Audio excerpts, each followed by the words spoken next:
இதுதான் அம்மா என் கேள்வி.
ஏன் சாமி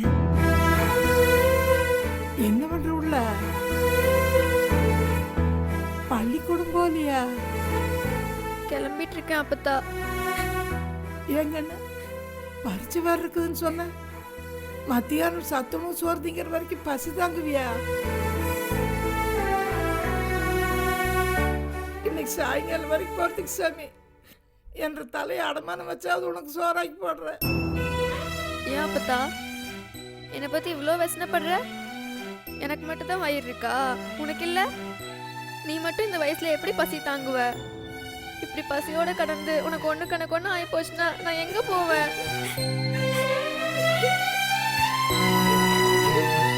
இந்த கிழமைக்கு என்ன கண்ணு பல நாள் பசி தாங்கினவ நீ பச்சை புள்ள, நீ பசி தாங்குவியா?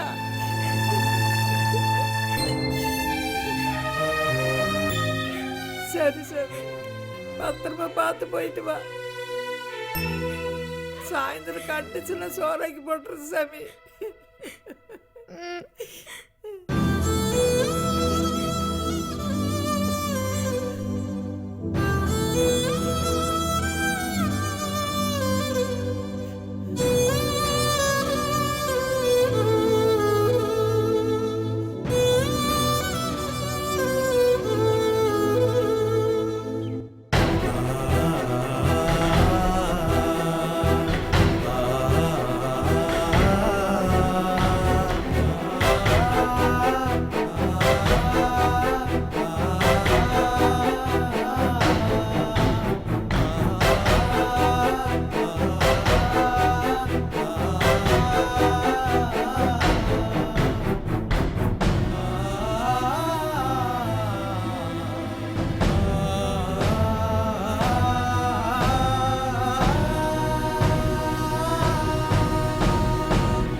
மாட்டியாக்கோ? அப்ப நாங்க உனக்கு அவ்வளவு அநியமா போயிட்டுமா?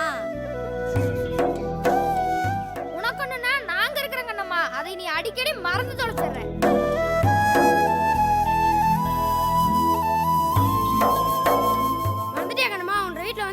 நாள் சோறு தின்னுருக்கோம். உரிமையோட நாங்களே போட்டு தின்னுட்டு போயிருக்கோம்.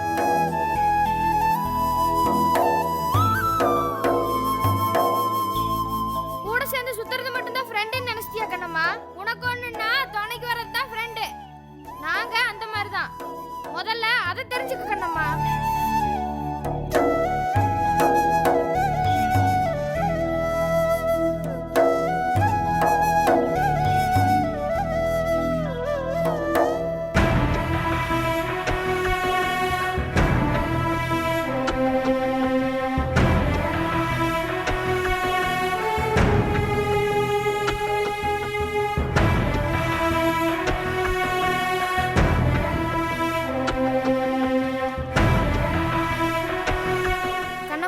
நாங்க குடுக்கறத வேணாங்காம வாங்கி வச்சுக்க கண்ணம்மா.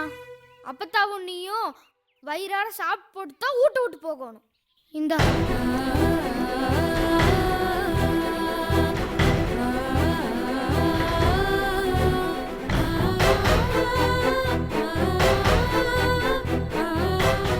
ஏன் சாமி ஏன் அப்படியே நிக்கிற? வாங்கி உள்ள கொண்டே வை. இது வெறும் சோறு மட்டும் இல்ல, இதுக உன் மேல வச்சிருக்கிற பாசமாக்கு.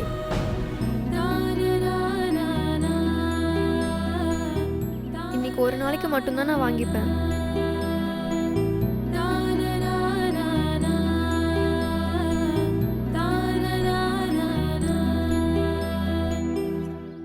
சரி, எங்களுக்கு வேலைக்கு நேரமாச்சு, நாங்க போயிட்டு வரோம் கண்ணம்மா. ம் சாப்பிட்டு போட்டு தான் போகணும். ம்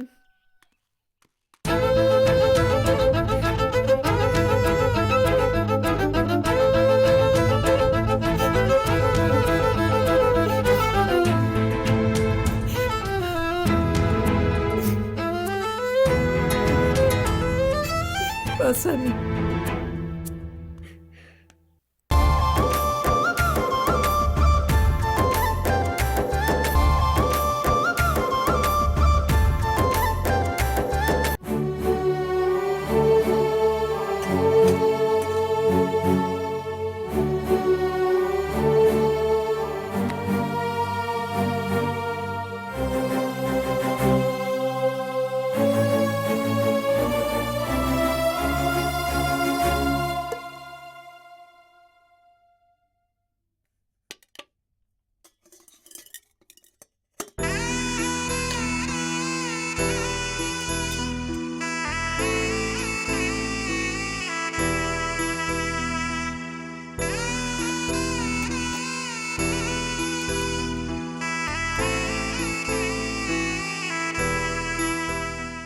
இந்தாப்பதா சாப்பிடு. நீ சாப்பிடு சாமி. ம் நீ சாப்பிடப்பதான் நான் சாப்பிட்டுக்கிறேன்.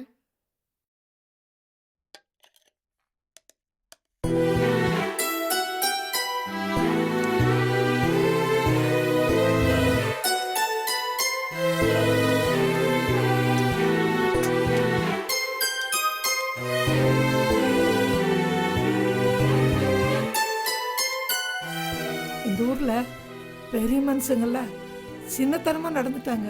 உங்களோட ஃப்ரெண்டுகளை நான் எம்பிட்டு நாள் ஏசியிருப்பேன். வயசுல சின்னவங்க தான் பெரிய மனுஷனா ஒசந்துட்டாங்களாமனே.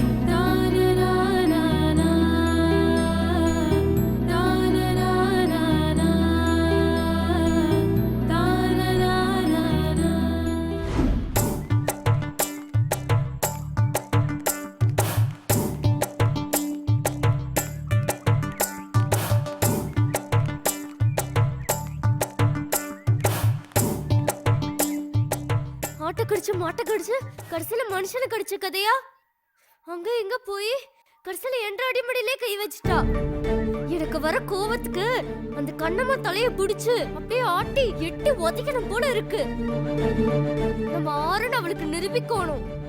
நம்ம எதுக்கும் அஞ்சாத சிங்கம்னு அவளுக்கு புரிய வைக்கணும். நாம இப்படிதான் ஏதாச்சும் வீராப்பா பேசிட்டு போயிடுறோம். ஆனா அந்த கண்ணம்மா தான் ஜெயிக்கிறா. அவமானமா இருக்கு பாரதி. அந்த கண்ணம்மா நம்மளை வேட்டையாடம் விட மாட்டான்னு நினைக்கிறேன். நாமளே போதும்னு ஒதுங்கி போனாலும் அவ நம்மளை விட மாட்டேங்கிறா.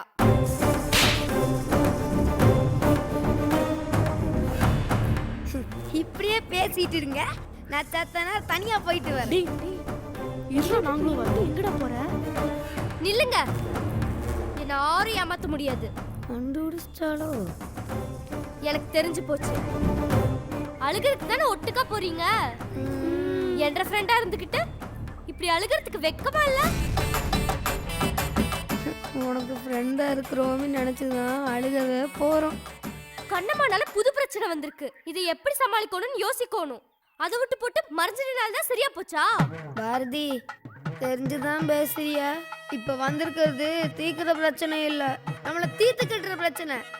கழுத்துக்கு நேரம் கத்தி தொங்குது, இப்படி அப்படின்னு அசைய முடியல. வீட்டுக்கு இந்த விஷயம் தெரிஞ்சா அடிச்சு வெளுப்பாங்க. வீட்டுல சொல்லாம விட்டா பள்ளிக்கூடத்துக்கு வர முடியாது. ஹெச்எம் அவளுக்கு சரியான ஆப்பு வச்சுட்டாரு. என்ற வீட்ல மட்டும் இந்த விஷயம் தெரிஞ்சது, என்ற அப்பா என்ன தலைகையில கட்டி தொங்க விட்டு தோலை உரிச்சு போட்டுருவாரு. எங்க வீட்ல மட்டும் தெரிஞ்சிச்சு கட்டையால அடிப்பாங்க. எங்க அம்மா அடிக்கிற அடி ஒவ்வொன்றும் இடி மாதிரி இருக்கும். என்ற அப்பனுக்கு என்ற ஆத்தாக்கும் இது தெரிஞ்சது. அது எப்படி என்ற வாயால சொல்லுவேன். மிளகா வத்தல திங்க சொல்லி அடி பின்னிடுவாங்க. என்ற வீட்டு அடி உன்ற வீட்டு அடி மாதிரி இல்ல. என்ற அப்பா அடிக்கிறதே ஒரு தினுசா இருக்கும். பெத்த மகன்னு பார்க்காம மாடு அடிக்கிற மாதிரி அடிப்பாப்ல. சத்த நேரம் சும்மா இருக்கீங்களா?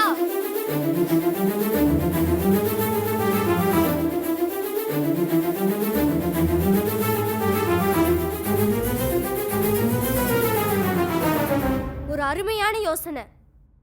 என்ற ஐடியாவை கேட்டா நீங்க எல்லாம் சந்தோஷப்படுவீங்க. சீக்கிரம் சொல்லுங்க பாரதி.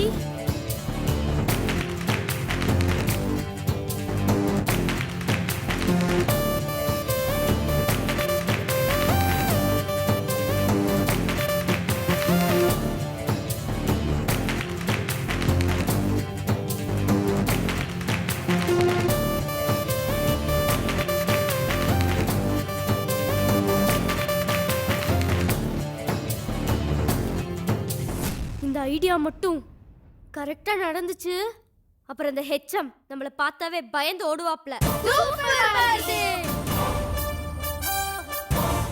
வாங்க.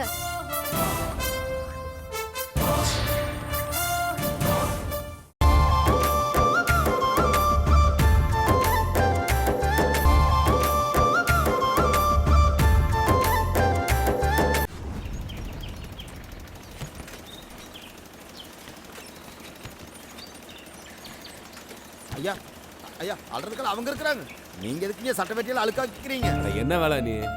விவசாயிக்கு சேரு சகதி இதெல்லாம் சகஜம் தானே. விவசாயிக்கு சேரு சகதி தான் அடையாளம், அழகு. அசிங்கம்னு எட்டி நின்னா என்ன ஆகும்? உழப்பு நடக்குமா? நான் அதுக்கு இல்லைங்க. பிடிக்காரனா மிடிக்கா தெரியறத என்னைக்காவது பாத்திருக்கியா நீ? அதுக்கு எடுத்து போட இல்லைங்க. வேலை. நாங்க பாத்துக்கிறோங்க, நீங்க போய். ஏன் இப்ப நான் இதெல்லாம் செஞ்சா குறைஞ்சா போயிடுவேன்? எடுத்து போடு, நடக்கிற வேலையை பார்ப்போம்.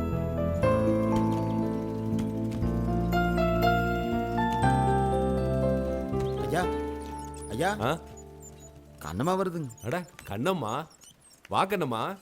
என்ன இமுட்டு தூரம் வந்திருக்க? கண்ணம்மா, ஏன் முகம்லாம் வாடி இருக்கு? ஏதாச்சும் பிரச்சனையா? என்றப்போ பாரதி ஏதாவது சொன்னாலாக்கும். அதெல்லாம் ஒன்றும் இல்லைங்க சார். நான் ஒரு விஷயம் செஞ்சு போட்டேன். அது தப்பா ரைட்டான்னு தெரியலைங்க. உங்ககிட்ட ஒரு வார்த்தை சொல்லி போட்டு போகலான்னு வந்தேனுங்க. சொல்லமுனி, அப்படி என்னத்த செஞ்சு போட்ட நீ? அட நீ தான் தப்பு தண்டா போக மாட்டேன்னு தெரியும்ல. என்ன நடந்துச்சுன்னு சொல்லு. இல்லை சார், இன்னைக்கு கிளாஸ்ல டெஸ்ட் வச்சாங்க. அதான் தெரியுமே, சொல்லு. அந்த டெஸ்ட்டில் பாரதியும் அவன் ஃப்ரெண்ட்ஸும் காப்பி அடித்தாங்க. அதை பார்த்து நான் தான் டீச்சர்கிட்ட சொல்லி போட்டேனுங்க. விஷயம் அந்த அளவுக்கு ஆயிப்போச்சா? விஷயம் ஹெச்எம் வரைக்கும் போயிடுச்சுங்க சார். ஹெச்எம் பாரதியும் அவன் ஃப்ரெண்டுங்களையும் அப்பா அம்மா கூட்டிகிட்டு வர சொல்லிட்டாருங்க. மத்தியானமே கூட்டி வர சொல்லி முடுக்கி விட்டாருங்க. ஆனால் ஒருத்தரையுமே காணுங்க. சரி அம்மனி, நீ என்னமோ தப்பு செஞ்சு போட்டான்னு சொன்னல, அது சொல்ல அம்மனி. நான் தானுங்க பாரதியா டீச்சர்கிட்ட சொல்லி கொடுத்தேனுங்க. இல்லைன்னா டீச்சருக்கு இது தெரிஞ்சிருக்காதுங்க. அதை தான் சொன்னனுங்க. விட்டு அடிச்சதுங்கள டீச்சர் கிட்ட சொன்னதுதான் சரி. நீ செஞ்சது தப்பே இல்ல, இதுக்கே நீ வசனப்படுற. அதுவும் இல்லாம நம்ம திட்டப்படி நீ பாரதிய டீச்சர் கிட்ட சொன்னதுதான் சரி. அப்போ நான் செஞ்சது தப்பு இல்லைங்களா? இங்க பாரமணி, நீ செஞ்சது தப்பே இல்ல.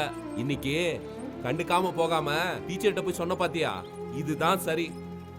மத்தியானம் கிளம்புனதுங்க வீட்டுக்கும் வராம பள்ளிக்கூடத்துக்கும் போகாம எங்க சுத்தி திரிஞ்சுக்கிட்டு எப்போ வந்து சேரதுங்க இதுங்க? அதைத்தான் நான் உங்ககிட்ட சொல்லி போட்டு போலாம்னு வந்தேனுங்க. வேற எங்க போயிட போதுங்க? எங்கேயாவது கூட்டமா உக்காந்துக்கிட்டு வீட்டுக்கு போய் என்ன பொய் சொல்லலான்னு ஒரு கதையை ரெடி பண்ணிக்கிட்டு வருங்க. வரட்டும், உண்டு இல்லைன்னு பண்ணிடுறேன். சரி, டைம் ஆகுது, நீ கிளம்ப மணி. சரிங்க சார்.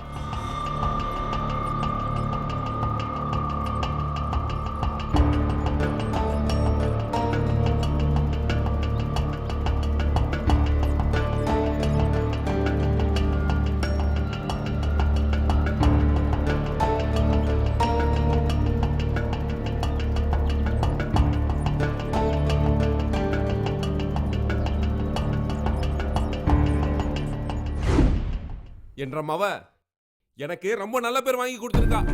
நினைச்சாவே ரொம்ப சந்தோஷமா இருக்கு. விஷயம் வெளியில தெரிஞ்சா ஊருக்குள்ள தலை நிமிர்ந்து நடக்க முடியாது. வீட்டுக்குள்ள போய் சொன்னப்பவே முதுகல 4 சாத்து கண்டிச்சிருந்தா ஒழுங்கா இருந்திருப்பா. அதை விட்டு போட்டு பேத்தி பேத்தின்னு செல்லம் கொடுத்தீங்க. இப்போ கெட்டு குட்டிச்சோரா போய் வந்து நிக்கிறா. என்ன பண்ண போறீங்க? சக்தி சக்தி, நல்லா விசாரிச்சு பாத்தியா? என்ற பேத்தி அப்படிலாம் செஞ்சிருக்க மாட்டா, வேற யாராவது செஞ்சிருப்பாங்க. நீங்க சும்மா இருங்கப்பா. பள்ளிக்கூடத்துல அவ செஞ்ச தப்பா அவளே ஒத்துக்கிட்டா. சும்மா சப்ப கட்டு கட்டாதீங்க. பொடி பொண்ணா இருந்துகிட்டு எவ்வளவு பெரிய வேலை எல்லாம் பண்ணிட்டு இருக்கா. இதெல்லாம் எங்க போய் முடியும்னு எனக்கு தெரியல. சரி விடு சக்தி, உன்ற பொண்டாட்டிக்கும் உனக்கும் ஒன்று சொல்லிக்கிறேன். என்ற பேத்தி வந்ததும் வராதுமா எதையாவது கேட்டு வைக்காதீங்க.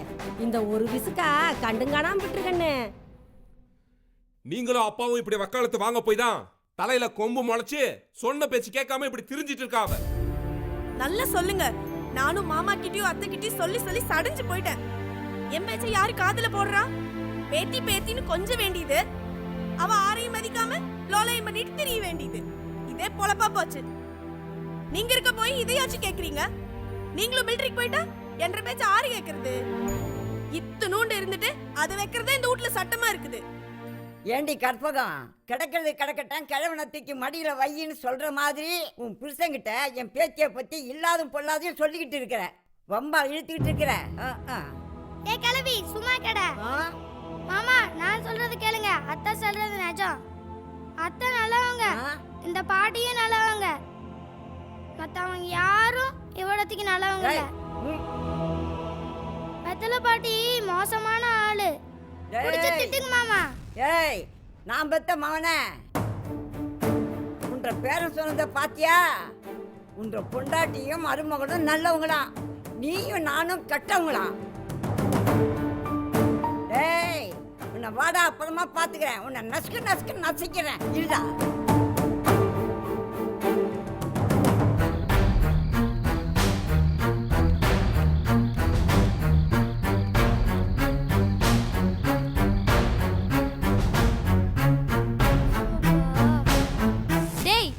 அவதிக்கு போய் உட்காரா. நானே களைச்சு போய் வந்திருக்கிறேன். என்ன டெஸ்ட், என்ன எக்ஸாம்? இந்த டெஸ்ட வச்சாங்க, டைம் போறதே தெரிய மாட்டேங்குது. எவ்வளோ பேப்பர் எடுத்துட்டு போனேன். தோ இதான் மிச்சம். எழுதி எழுதி கையெல்லாம் வலிக்குது. கையெல்லாம் வேற இங்கு. நாளைக்கு ஒரு புது பேனா வாங்கணும்.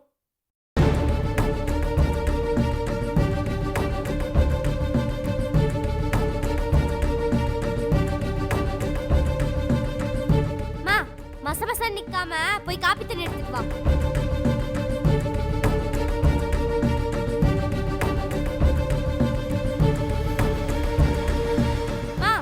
சொல்றது உன்ற காதுல விழுகலியாக்கும். போய் காப்பி தண்ணி கொண்டா.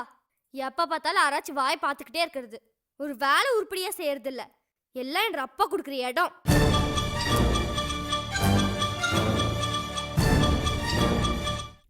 தங்கம், ஏன் தங்கம், நீங்க அவ்வளோ நேரமா பரீட்சை எழுதுனீங்க?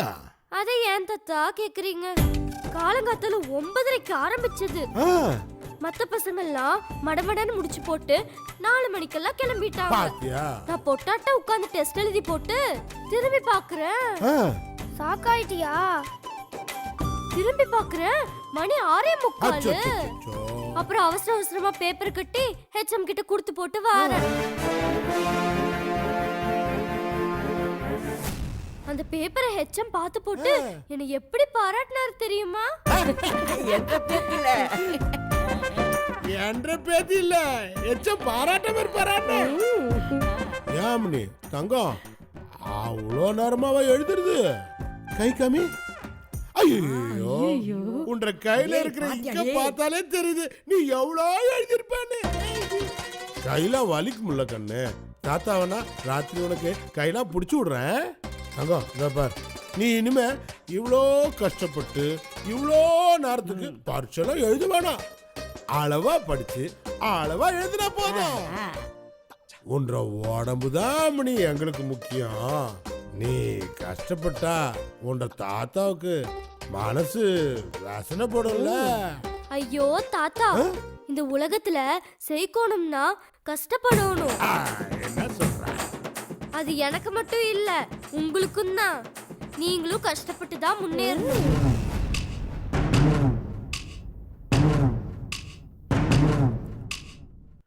தங்கம் தங்கம் தங்கம், நீ சொல்லிதான் நான் இதெல்லாம் தெரிஞ்சுக்கிறேன். மா, உங்ககிட்ட காப்பி தண்ணி எவ்வளவு நேரம் கேட்டுட்டு இருக்கேன். போ எடுத்துட்டு வா போ. பாரு பாரு, காப்பி கேட்டுட்டு இருக்கல்ல, சீக்கிரம் கூட அம்மனி. சீக்கிரம் கொண்டு வா. பாத்து பாத்து ஐயோ. அப்படியே மொள்ளமா போங்க. தங்கம் உடம்பு பாத்துக்குங்க.